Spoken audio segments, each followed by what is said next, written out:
அது எப்படி சேஞ்ச் பண்றது அப்படின்ற டீட்டெயில் தான் சொல்ல போறேன். இது உங்க லைஃபையே மாற்றக்கூடிய ஒரு வீடியோவா இருக்க போகுது. அதனால வீடியோவை ஸ்கிப் பண்ணாம பாருங்க.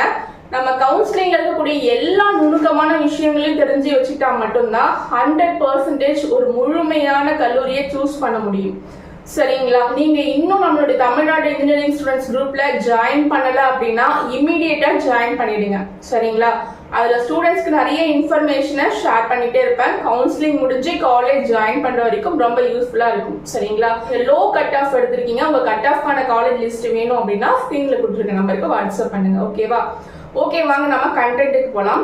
மேக்ஸிமம் ஒரு 80% ஸ்டூடெண்ட்ஸ் வந்து ரெஜிஸ்ட்ரேஷனை கம்ப்ளீட் பண்ணிருப்பீங்கன்னு நினைக்கிறேன். இன்னும் யாரெல்லாம் கம்ப்ளீட் பண்ணலையோ சீக்கிரமா கம்ப்ளீட் பண்ணி முடிச்சிருங்க.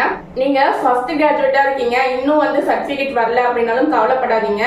உங்களுக்கு வந்து பாத்தீங்கன்னா நீங்க காலேஜ் ஜாயின் பண்ணும்போது கொடுத்தீங்கன்னா கூட அதுக்கான ஸ்காலர்ஷிப் கிடைக்கும். நீங்க என்னன்னா இப்பவே அப்லோட் பண்ணிட்டீங்கன்னா என்ன பெனிஃபிட் அப்படின்னு பாத்தீங்கன்னா ப்ரொஃபஷனல் அலாட்மெண்ட் வரும். காலேஜ் வந்து உங்களுக்கு கிடைச்சதுக்கு அப்புறம் ப்ரொஃபஷனல் அலாட்மெண்ட் வரும். அந்த அலாட்மெண்ட்ல உங்களுக்கு வந்து ஃபர்ஸ்ட் போயிட்டு நீங்க காலேஜ்ல ஜாயின் பண்ணும்போது 25,000 கட்ட சொல்லுவாங்க. ஓகேங்களா? இந்த ஃபர்ஸ்ட் கிராஜுவேட் யாரெல்லாம் அப்ளை பண்ணிருக்கீங்களோ அவங்களுக்கு மட்டும் இந்த 25,000 வந்து கட்ட வேண்டாம். ஓகேங்களா? அதுல மென்ஷன் பண்ணிருக்க மாட்டாங்க. ப்ரொஃபஷனல் அலாட்மெண்ட்ல கேஷ் எதுவும் மென்ஷன் பண்ணிருக்க மாட்டாங்க. இதுவே நீங்க ஃபர்ஸ்ட் கிராஜுவேட் அப்ளை பண்ணாம இருந்தீங்கன்னா 25,000 கட்ட சொல்லி ப்ரொஃபஷனல் அலாட்மெண்ட்லயே மென்ஷன் பண்ணிருப்பாங்க. சரிங்களா? அதுதான் வந்து உங்களுக்கு டிஃபரன்ஸ். ஆனா அதுக்கப்புறம் உங்களுக்கு அந்த ஸ்காலர்ஷிப் 25,000 அப்படின்றது வந்துடும். ஓகேங்களா? நீங்க லேட்டா போய் சர்டிபிகேட் கொடுக்குறீங்க இல்லையா, உங்களுக்கு வந்து அப்புறமா வந்துடும். அதனால அதை பத்தி நீங்க கவலைப்பட வேண்டாம். ஓகேங்களா? ஓகே, வாங்க நம்ம கண்டென்ட்டுக்கு போலாம். ரவுண்ட் 1 ஸ்டூடெண்ட்ஸ்க்கு 13 days கவுன்சிலிங் ப்ராசஸ். அந்த 13 daysலயே அவங்க காலேஜ் ஜாயின் பண்ணிடுவாங்க ரவுண்ட் 1 ஸ்டூடெண்ட்ஸ். ஓகேங்களா? அந்த ரவுண்ட் 1 முடிஞ்சதுக்கு அப்புறம் ரவுண்ட் 2க்கு 13 days கவுன்சிலிங் ப்ராசஸ். அந்த ரவுண்ட் 2 ஸ்டூடெண்ட்ஸும் அந்த 13 daysக்குள்ளவே காலேஜ்ல ஜாயின் பண்ணிடுவாங்க. அதுக்கப்புறம் ரவுண்ட் 3க்கு ஒரு 13 days கவுன்சிலிங் ப்ராசஸ். அவங்களும் அந்த 13 daysக்குள்ளவே காலேஜ்ல ஜாயின் பண்ணிடுவீங்க. ஓகேங்களா? சோ இந்த மாதிரி 13 days சொல்லிட்டு கவுன்சிலிங் ப்ராசஸ்ல அந்த 13 days கவுன்சிலிங் ப்ராசஸ்ல ஃபர்ஸ்ட் 3 days வந்து சாய்ஸ் ஃபில்லிங் பண்ணுவீங்க. அதாவது உங்களுக்கு பிடிச்சமான கல்லூரிகள் எல்லாத்தையும் சாய்ஸா கொடுப்பீங்க. ஆல்ரெடி நான் சொல்லியிருக்கேன். நீங்க 500 கல்லூரி 1000 கல்லூரி சாய்ஸா கொடுத்தா கூட உங்களுக்கு வந்து ஒரு கல்லூரி ஒரு கோர்ஸ் தான் வந்து சிஸ்டம் வந்து அலோகேட் பண்ணி கொடுக்கும் அப்படின்னு நான் முன்னாடியே சொல்லியிருக்கேன். விருப்பமான கல்லூரிகளை தான் ஃபர்ஸ்ட் ஆப்ஷனா ஆர்டர் வைஸ் கொண்டு வரணும். ஓகேவா? அதுக்கப்புறம் தான் இது இல்லைன்னா இது இல்லைன்னா இதுன்ற வரிசையில நீங்க காலேஜ போடணும். 5 காலேஜ் சாய்ஸ் ஃபில்லிங்ல போட்டிருக்கீங்கன்னு வச்சுக்கோங்களேன், உங்களுக்கு வந்து ஒரு 2வது ஆப்ஷன்ல இருக்கக்கூடிய காலேஜ் கிடைச்சிருச்சு. உங்களுக்கு ரொம்ப பிடிச்ச காலேஜ் ஃபர்ஸ்ட் ஆப்ஷன்ல இருக்கக்கூடிய காலேஜ் தான். அப்படி இருக்கும்போது என்ன பண்ணலாம், எப்படி ட்ரை பண்ணி அந்த ஃபர்ஸ்ட் ஆப்ஷன்ல இருக்கக்கூடிய காலேஜ் நாம சீட் வாங்கலாம் அப்படின்னு பாத்தீங்கன்னா அதுக்கான மெத்தட் தான் நான் இன்னைக்கு சொல்ல போறேன். அதுக்கான ஆப்ஷன்ஸுமே உங்களுக்கு கொடுத்துருக்காங்க இந்த கவுன்சிலிங் ப்ராசஸ்ல. ஓகேங்களா? இந்த ஆப்ஷன்ஸ் எல்லாமே நீங்க A to Z தெளிவா புரிஞ்சுக்கோங்க. ஓகேவா? ஃபார் எக்ஸாம்பிளுக்காக சொல்றேன். ஃபர்ஸ்ட் ஆப்ஷனா PSG போட்டிருக்கீங்க, செகண்ட் ஆப்ஷனா CEG போட்டிருக்கீங்க, தேர்ட் ஆப்ஷனா MIT போட்டிருக்கீங்க, ஃபோர்த் ஆப்ஷனா ACG போட்டிருக்கீங்க. ஓகேங்களா? PSG படிக்கணும், கோயம்புத்தூர்ல படிக்கணும் தான் ஆசை. ஆனா CEG கிடைச்சிருச்சு. செகண்ட் ஆப்ஷனா போட்டு CEG கிடைச்சிருச்சு. ஆனா ஃபர்ஸ்ட் ஆப்ஷனா போட்ட PSG தான் வேணும். அதுக்கு நாங்க என்ன பண்றது அப்படின்னு கேட்டீங்கன்னா அதுக்கு ஆப்ஷன்ஸ் இருக்கு. என்ன அப்படின்னு பாத்தீங்கன்னா அக்செப்ட் அண்ட் ஜாயின். சரிங்களா? அக்செப்ட் அண்ட் ஜாயின் இந்த ஆப்ஷன் என்ன அப்படின்னு பாத்தீங்கன்னா அக்செப்ட் அண்ட் ஜாயின்னா என்ன அப்படின்னு பாத்தீங்கன்னா இப்போ எனக்கு இந்த காலேஜ் கிடைச்சிருக்கு இல்லையா CEG, இது எனக்கு ஓகே, நான் போய் காலேஜ்ல ஜாயின் பண்ணிக்கிறேன் அப்படின்னு அர்த்தம். அக்செப்ட் அண்ட் ஜாயின் எனக்கு கிடைத்த கல்லூரியை நான் ஒப்புக்கொண்டு அதை ஏற்றுக்கொள்கிறேன் அப்படின்னு அர்த்தம். ஓகேவா? Accept and join.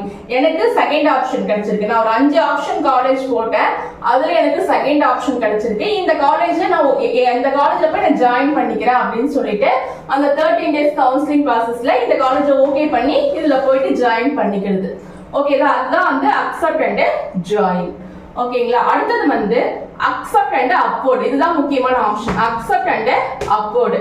அதாவது இதுக்கு என்ன அர்த்தம்னா அக்செப்ட் அண்ட் அப்வர்ட்னா என்ன அர்த்தம் அப்படின்னு பாத்தீங்கன்னா எனக்கு வந்து CEG நான் செகண்ட் ஆப்ஷனா தான் CEG போட்டேன், எனக்கு CEG கிடைச்சிருக்கு. ஆனா எனக்கு வந்து கோயம்புத்தூர்ல தான் படிக்கணும்னு ஆசை. நான் கோயம்புத்தூர் தான் நேட்டிவ், எனக்கு வந்து கோயம்புத்தூர் தான் படிக்கணும் அப்படின்னா நீங்க என்ன பண்ணலாம்னு பாத்தீங்கன்னா இந்த அக்செப்ட் அண்ட் அப்வோர்ட் அப்படின்ற ஆப்ஷனை கொடுத்து இந்த பிஎஸ்ஜிக்கு ட்ரை பண்ணலாம். சரிங்களா? என்ன அர்த்தம்னா எனக்கு சிஇஜி ஓகே தான், இருந்தாலும் பிஎஸ்ஜி கிடைச்சா நான் ஏத்துக்கிறேன். ஓகேங்களா? சிஇஜி ஓகே தான், இருந்தாலும் பிஎஸ்ஜி கிடைச்சா நான் ஏத்துக்கிறேன். சப்போஸ் எனக்கு பிஎஸ்ஜி கிடைக்காத பட்சத்துல நான் அந்த சிஇஜிலே போய் ஜாயின் பண்ணிக்கிறேன். சரிங்களா?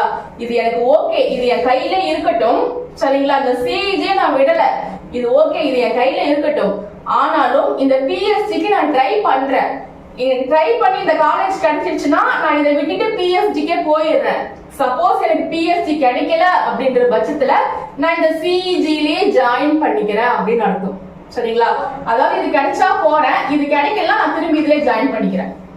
சரிங்களா? இது கிடைச்சா போறேன், இந்த காலேஜுக்கு போறேன், இது கிடைக்கல திரும்ப இந்த காலேஜ்ல ஜாயின் பண்ணிக்கிறேன் அப்படின்னு அர்த்தம். ஓகேங்களா? என் கையில இருக்கிறது ஆனா சிஇஜி தான், அது அப்படியே இருக்கட்டும். ஆனா பிஎஸ்ஜி கிடைச்சா நான் போயிடுறேன், அது இல்லைன்னா இதுல வந்து ஜாயின் பண்ணிக்கிறேன். ஓகேங்களா? கிடைச்ச கல்லூரிய நீங்க அவாய்ட் பண்ணிட்டு இன்னொரு கல்லூரியை சூஸ் பண்றதுக்கான ஒரு மெத்தட். சரிங்களா? இதுதான் இந்த அக்செப்ட் அண்ட் அப்வோர்ட் அப்படின்ற ஆப்ஷன் தான் ஸ்டெப் பை ஸ்டெப் மேல இருக்கக்கூடிய கல்லூரியை சூஸ் பண்றதுக்கான ஒரு ஆப்ஷன். இதுவே வந்து பாத்தீங்கன்னா இந்த அக்செப்ட் அண்ட் அப்வோர்ட் கொடுத்துட்டு இந்த எம்ஐடியையோ இல்ல ஏசிஜியையோ நீங்க சூஸ் பண்ணி எடுக்க முடியாது.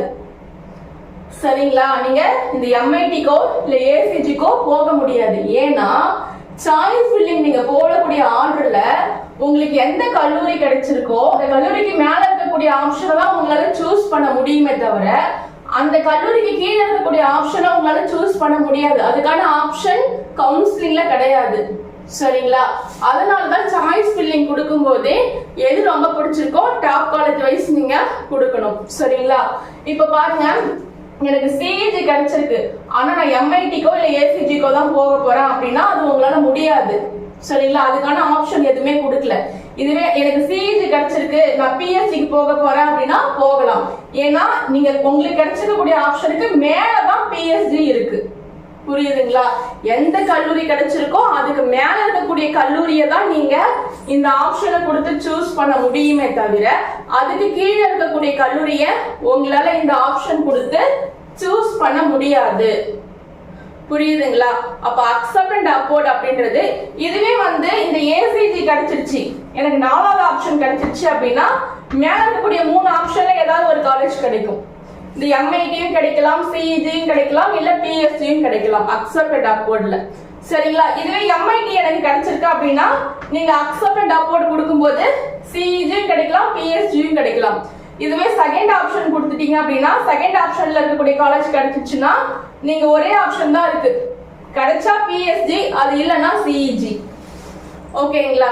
இப்போ உங்களுக்கு இந்த ஆப்ஷன் புரியுதா? ஓகே. அடுத்த ஆப்ஷன் என்ன அப்படின்னு பாத்தீங்கன்னா டிக்ளைன் அண்ட் அப்வோர்ட். அதாவது எனக்கு வந்து ஏசிஜி கிடைச்சிருச்சு, 4வது ஆப்ஷன் ஏசிஜி கிடைச்சிருச்சு, எனக்கு இந்த காலேஜ் வேணவே வேணாம்.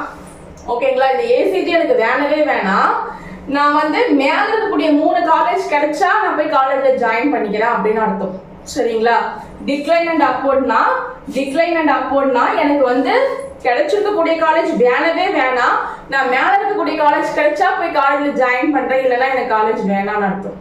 சரிங்களா? இப்போ இந்த அக்செப்ட் அண்ட் அப்வோர்ட்னா என்னது?